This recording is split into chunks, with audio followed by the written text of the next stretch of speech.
हे प्रियो, ऑथर कहता है, जब मैं घर में होता हूँ तब मैं अपनी पत्नी और दोनों बच्चों के साथ आराधना, प्रार्थना और बाइबल अध्ययन के लिए आराधनालय में जाता हूँ।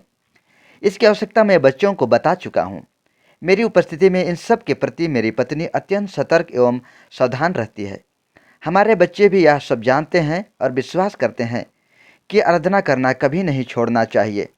प्रार्थना और आराधना करने से प्रभु हमारे हर प्रकार के दुख दर्द को दूर करता है। चाहे कितना भी बड़ा अतिथि घर में क्यों ना हो, किसी का भी सत्कार क्यों ना करना पड़े, आराधना जाने में, घर में बाइबल अध्ययन, पारिवारिक आराधना में किसी भी प्रकार का कमी मैं आने नहीं देता हूँ।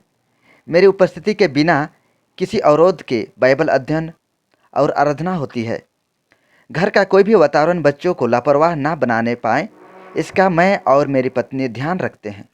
क्या ही धन्य है हर एक जो यहोवा का भय मानता है और उसके मार्ग पर चलता है। तू अपनी कमाई को निश्चय खाने पाएगा। तू धन्य होगा और तेरा भला ही होगा। तेरे घर के भीतर तेरी स्त्री फलवंत दाखलता सी होगी। तेरी मेज के चारों ओर तेरे बालक जलपाई के पौधे से होंगे।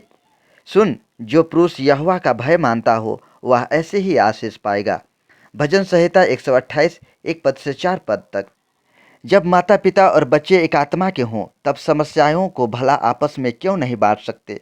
अपनी समस्याएं बाहर बताने से कितना अच्छा होगा यदि हम इन्हें घर में ही एक दूसरे से कहकर प्रार्थना के द्वारा सुलझा लें। यह विचार ठीक नहीं है कि हमारे बच्चे कुछ नहीं जानते हैं। शायद यह हमारी गलत धारणा होगी।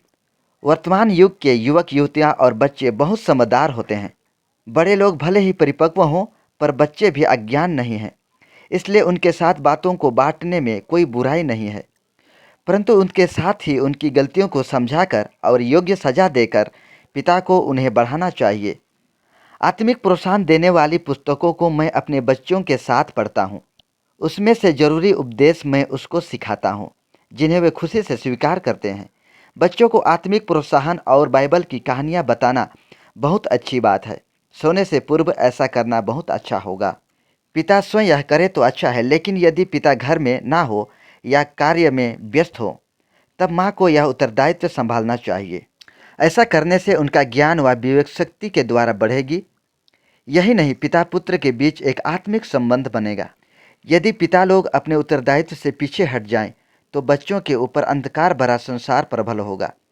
वे अनाज्ञाकारी होकर बड़े होंगे और परिवार में और समाज में दुखपूर्ण परिस्थिति उत्पन्न करेंगे।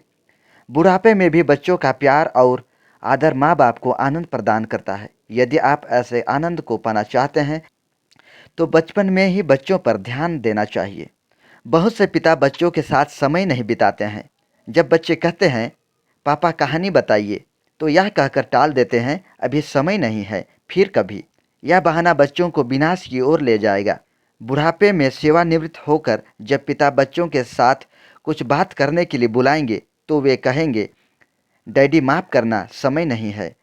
बच्चे अपने कार्य में व्यस्त हो जाएंगे। यदि ठीक समय पर ख्याल ना करेंगे तो बच्चे के प्रति दुखी होना पड़ेगा। मेरे प्रियो, समय का सही उपयोग करें और आदर्श पेरेंट्स बने।